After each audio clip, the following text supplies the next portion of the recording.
before we get to talking about a soul, we want to talk about what is a human being and what makes up the human being. So who are we really? This is what we're trying to understand. And when you ask people, who are you? And I've done this in classes. People will say, well, I am the me that I look up in the morning, that I look at when I get up and I brush my teeth and look in the mirror. Some people say, I am my feelings, right? In our society, we're very much focused upon feelings and emotions. Some people will say, I am my thoughts. The thoughts race around in my head all day long. And some people, if you'd ask me, I'd say, my view on it is that I am my personality. I am my qualities, my human traits. That's another option. So, who is the real me? What is my me? What is my real true self? Rabbi Aryeh Kaplan has a very interesting article on the soul and the afterlife, and he says this. He says that in the Middle Ages, people thought that the person was their heart, right? The heart is the seat of the emotions, and they started doing heart transplants. So if Sam gets Joe's heart, who is he? Is he Joe, whose heart he's gotten? So we know that the heart is not the person. The heart is a metaphor for the emotions because we feel the emotions strongly in our heart. But really the person is much more than that.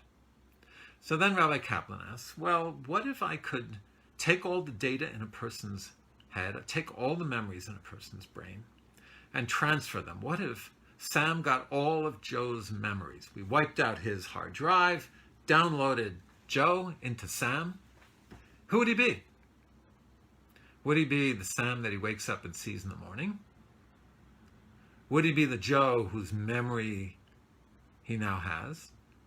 As I said before, if we are our personalities, then maybe he's really still Sam, right? Because he might have Joe's memories. These movies where someone gets amnesia, right? They have their memory knocked out, and they kind of have to refine themselves, yet it's still them. So then Rabbi Kaplan asks, well, what if we are able to do brain transplants, which might not be so crazy anymore, because with stem cells, they're starting to rejoin neural tissue. So what if we were able to put Joe's brain into Sam? So now we're kind of feeling, well, maybe it's Joe, not Sam anymore, right? And here we see that aren't necessarily myself is not necessarily my physical body, but it's something more abstract. And the Torah's view is, in fact, that really the true me is my divine soul, my nishmat Eloki. And this beautiful prayer we say in the morning, we say this prayer waking up every day. We say, my God, the soul you placed within me is pure. You created it, you formed it, you breathed it into me, you preserve it within me. You will take it from me and restore it to me in the hereafter. As long as the soul is within me, I offer thanks before you, Lord my God and God of my fathers, Master of all creatures, Lord of all souls. Blessed are you, O Lord, who restores souls to those who are dead. Now, why do we say to those who are dead? Because according to the Zohar, the Kabbalah, our soul leaves us at night. And in a sense, every morning when we wake up is a miracle that our soul is back within us. And so we think, the body, you sleep it, you feed it, you rest it, and it goes on. But we have to have the soul come back to us. So the other thing is that we spend so much of our day taking care of our bodies, right? Wake up, take a shower, dress, work, make money, to provide for our bodies. But do we ever think about how much we invest in nurturing our souls, in taking care of our souls? Do we ever think about how we need to, first of all, just touch base with our souls, and then, whether it's through meditation and prayer, Torah study, to go through our day at least with an awareness of my soul self as well as my physical self. That's really what this blessing is trying to get us to do.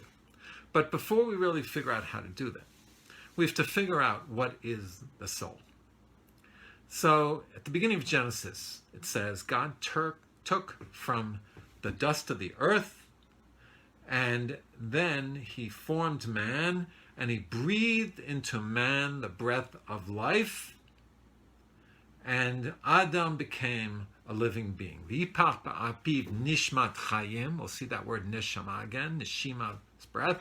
V'tilo lenefesh chaya. Became a nefesh, a being. And this is the fundamental teaching, that the human being is a physical being and a spiritual being as well, which comes from the divine. That's the blessing we just said. God created this divine soul and infused it within us. The Mishnah in Sanhedrin has a very beautiful teaching where it says something additional. It says that why did God create man from one unique person? Why not create, dozens, thousands, hundreds of thousands, millions at the beginning of creation? And the answer given is to teach us that every human being is unique. Every human being has their own unique self and mission that they have to accomplish. And so it's the corollary of that is that, therefore it says, anyone who saves one life, it's as if they saved an entire universe.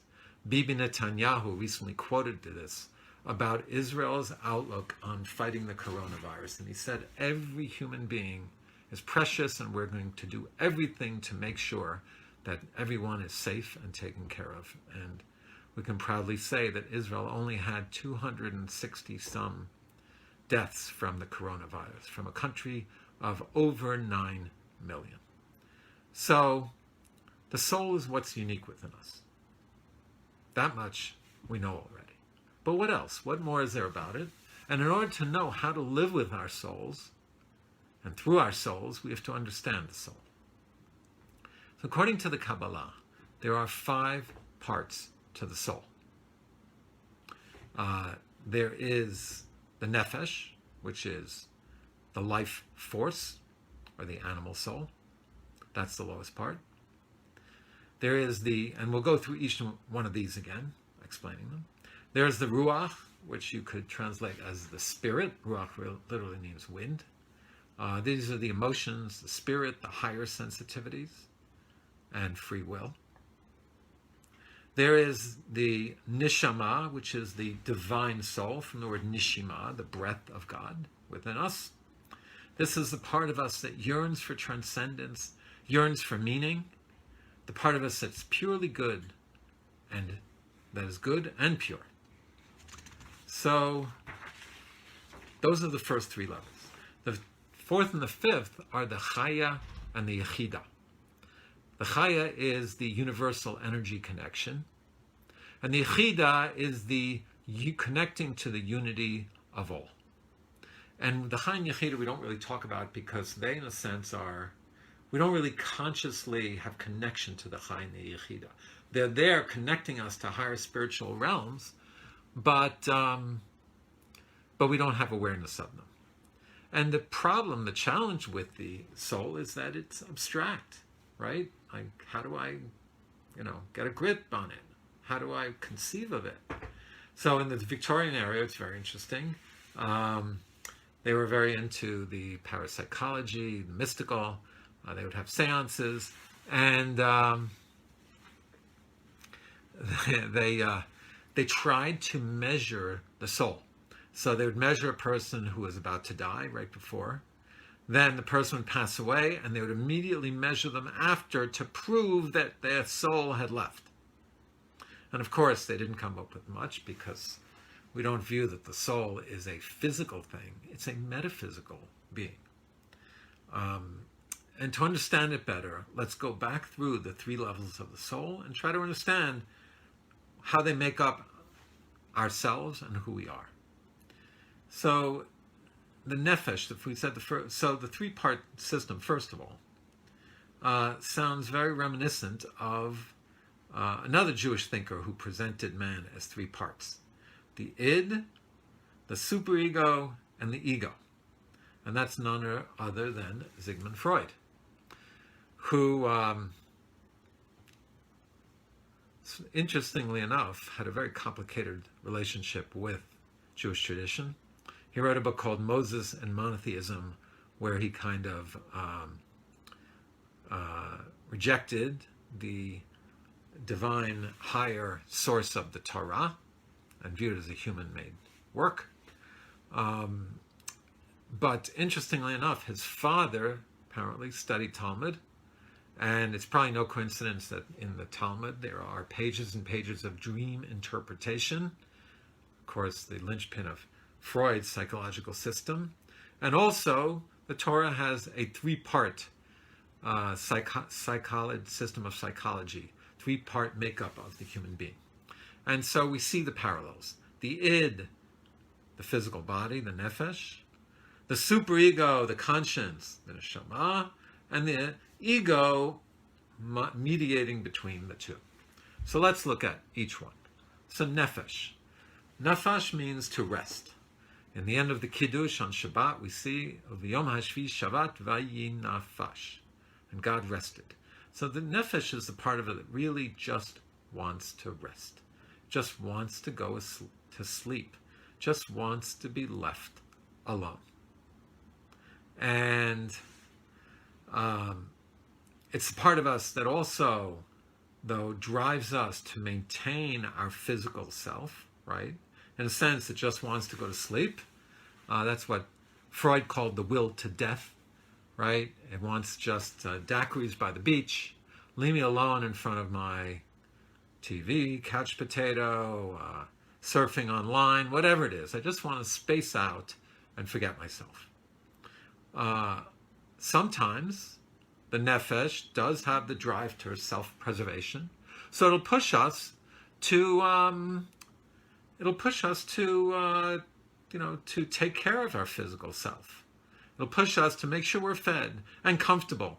The more sophisticated versions are to have a nice house, to have a bigger house, a better car, a boat, brand items, right? But that really are just all nefesh. That's all just the body saying, I want, and often I want it now.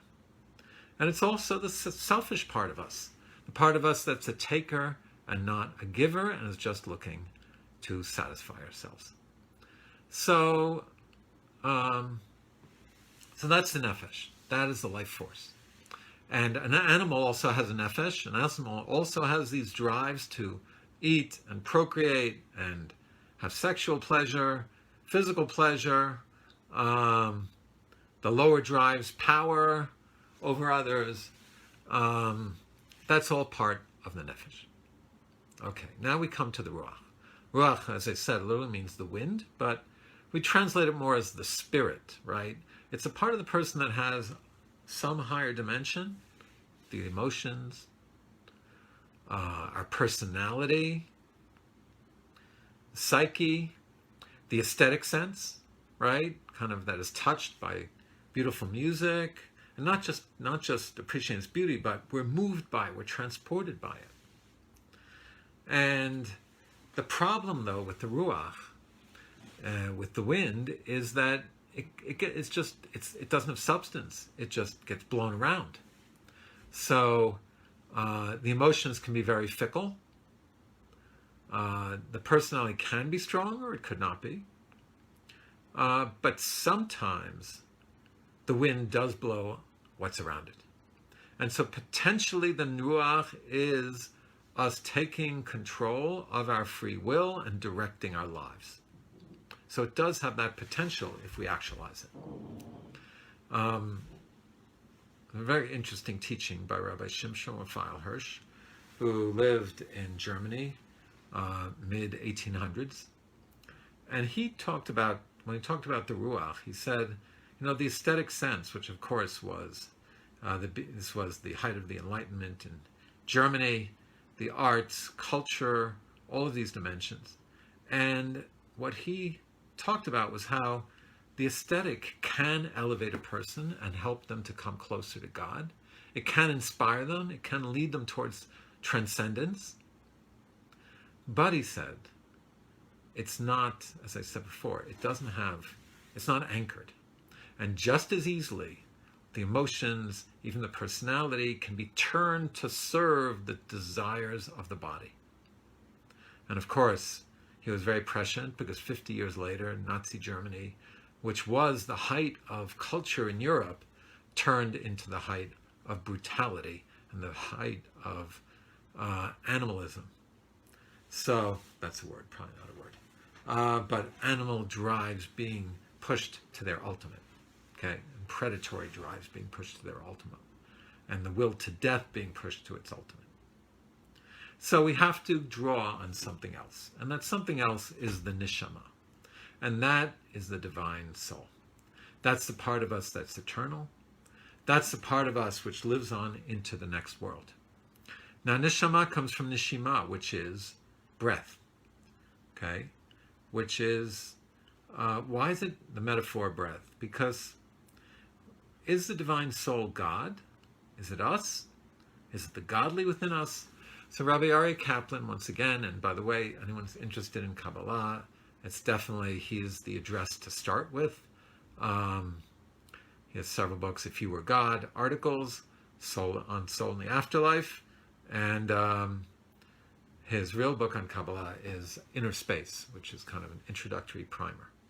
And there he talks about the analogy of the glass blower, which is found in the Kabbalistic teachings, which is that in a sense, God is the glass blower. So the breath starts within the lungs of the glass blower. The origins of the soul, its root starts within the divine. It is not the divine, but it starts within the divine. It then comes up into the mouth, right? It goes through as wind through the tube, and then it expands the glass and then rests.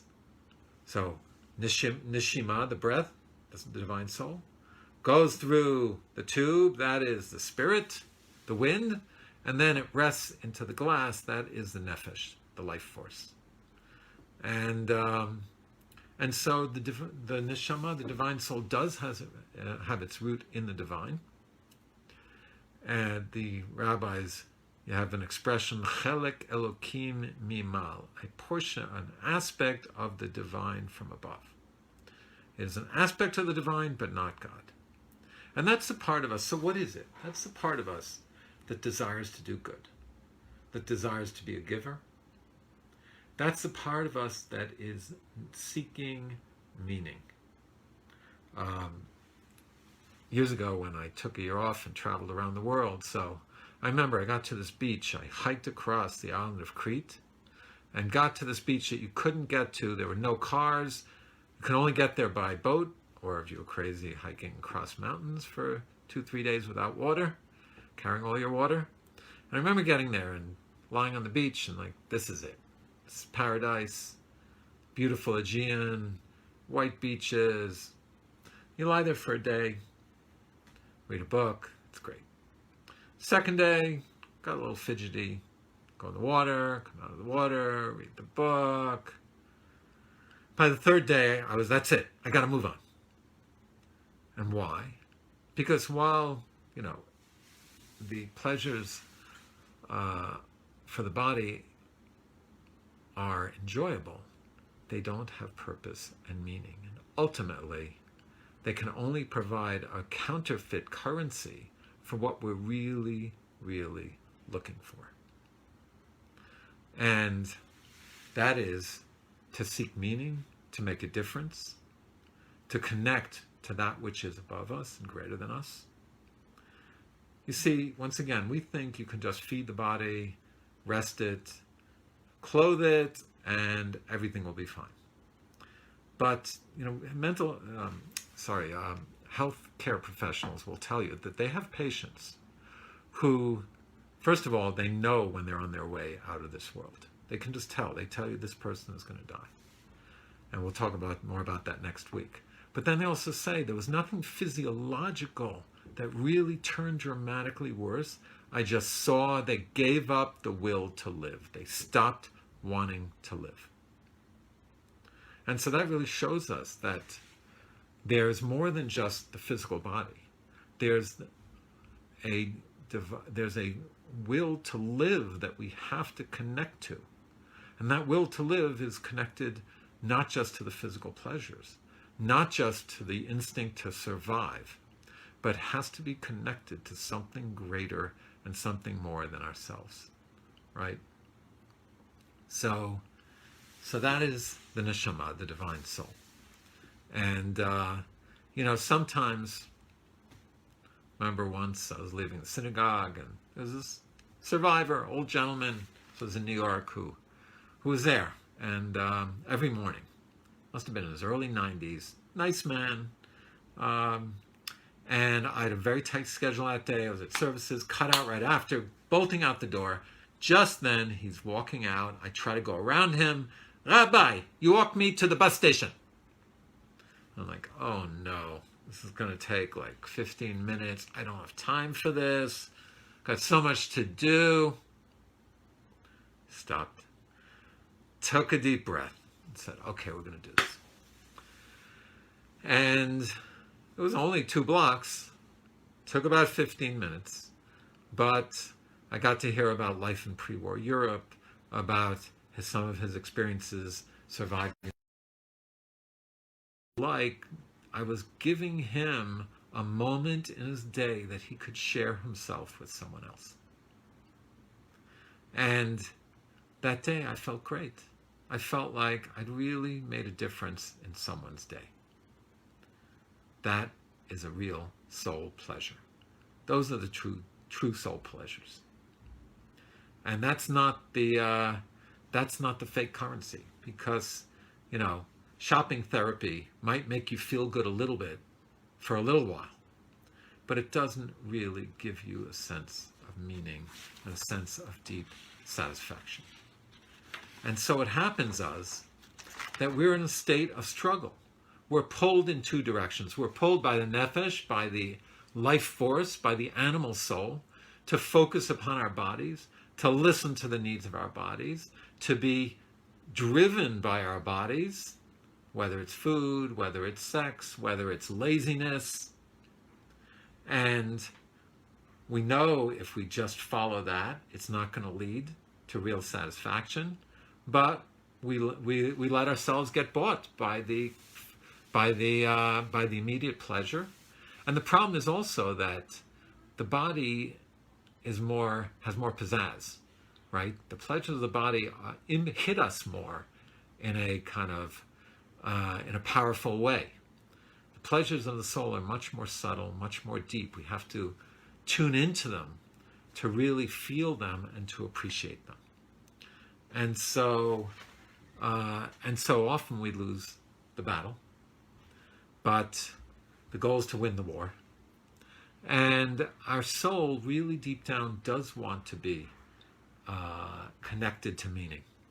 Our soul wants purpose. Our soul wants to be giving. Our soul wants to do good.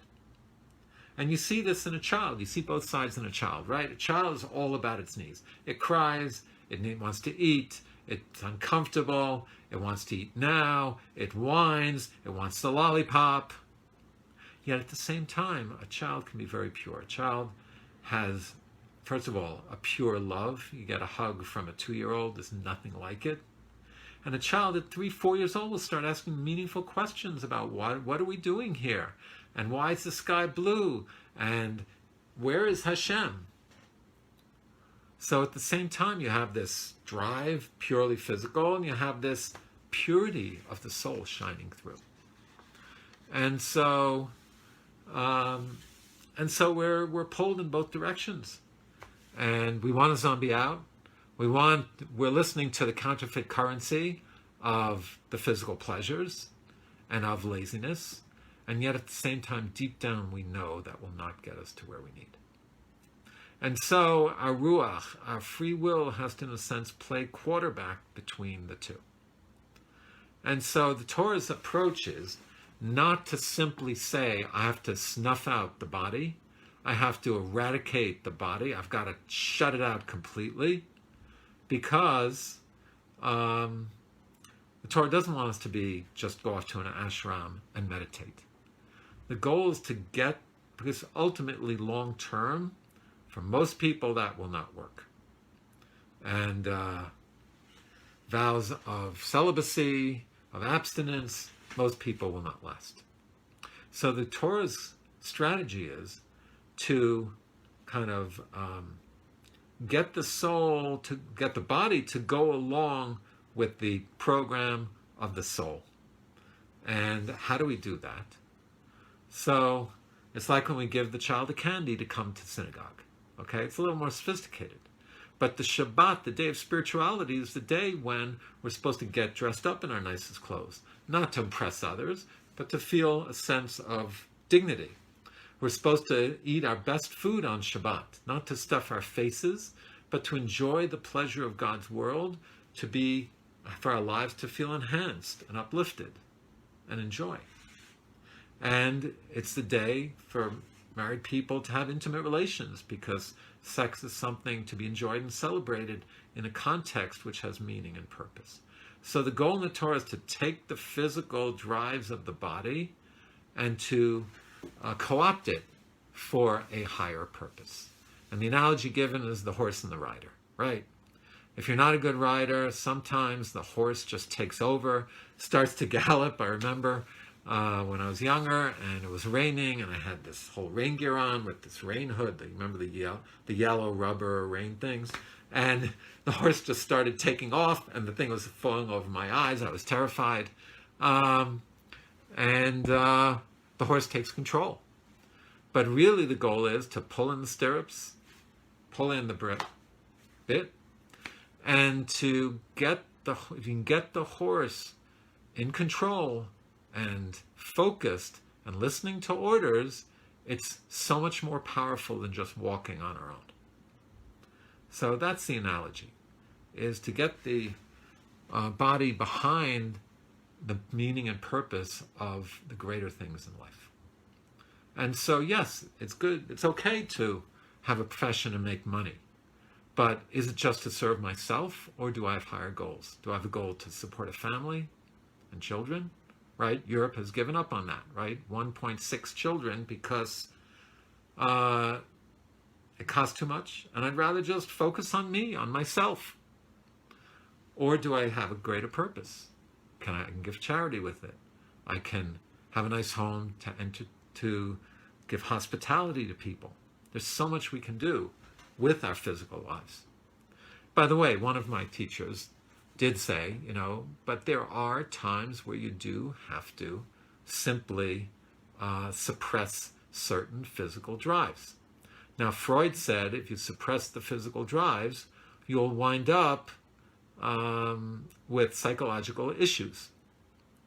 And it's interesting because maybe that's true if you don't have a larger goal and you don't substitute it with the spiritual pleasures, with the meaning and purpose in one's life. But the Torah's view is the more we starve the physical drives, the more we discipline them and have them under control, the less they will demand. It doesn't mean by eliminating any physical pleasure, but it means by keeping it in check, by having the self-discipline, by not going past that line where the horse is riding me instead of I am riding the horse. And if sometimes the horse is riding me, then I have to really pull in the stirrups, and then I can let them out a little more. So that's the kind of push-pull between the neshama, the divine soul, then the nefesh, the animal soul, and the ruach, the free will, which is trying to mediate. You have to come up with battle plans, and you have to have By the way, there's a whole book called Battle Plans of how to deal with this, by Sarah Rigler, great author. And the more we understand the dynamics and the nature of each of these and the Torah's wisdom on how to negotiate them, the more we'll be able to harness the power and connect to our divine soul. And as I said before, sometimes it's just stopping, taking a breath, seeing the beauty of the morning, the beauty of a sunset, and connecting to the most basic of physical, of pleasures of the world, and that elevate us and that inspire us. And so some of the strategies are, as we go through our day, have an awareness. Say, is this my lower voice talking, or is this my higher voice speaking? And who do I want to listen to? If I do know it's my lower voice, do I really want to listen to my lower voice? Do I really want to be selfish and not giving? Do I really want to be tough on others and easy on myself, rather than easy on others and tough on myself? Where is that critical voice coming from? With people I love most, why am I being more critical with them? Is that ego? Is that frustration? Is that being self-destructive? So ask ourselves, is this good for my soul? And to try and direct our lives and avoid the things that cause us to draw away from our soul, and move towards the thing that are going to get us to connect on a deeper level. And as I said at the beginning, that we have, we make sure that we have our meals, we make sure that we have nice clothes, we make sure we take care of the physical body. The idea is to make sure that we nurture our spiritual selves as well. So we get up in the morning, take a moment, as I said, to just appreciate the sunshine and think about who I am and connection to the Almighty. Say a prayer, meditate and connect to my inner self. There's so many ways we can do it, but we have to stop, take the moment, and that's why the Torah builds into our day those moments where we touch base with our soul, because otherwise if we forget, we get diverted and we get distracted and we get fed a fake currency, a counterfeit currency. So the opportunity comes to help someone, put my own needs aside, stop for a moment and get that thing from my neighbor. Stop and make a phone call for someone who's lonely, who doesn't have someone. Instead of, I have my goals, I have my agenda, I have my things to do. And God willing, if we cultivate our soul and we check in with our soul, then we'll find the true spiritual pleasures that give us ultimate satisfaction. So we're going to continue next Sunday and start talking about the afterlife, because, as I said before, the soul is something very abstract. So how do we see more the reality of the soul? And by looking at the Jewish view of the afterlife, and it's going to be more sophisticated than pitchforks and lollipops, Jewish view of reward and punishment, the Jewish view of eternity, and the Kabbalah has many teachings on what is the journey of the soul from this world to the next dimension of reality. So stay tuned for that next Sunday. Wednesday night, in our exceptional Jewish personalities, we'll be talking about Rabbi Avraham Yitzchak Kook, the first chief rabbi of Palestine, and the Zionist mystic. Have a good evening.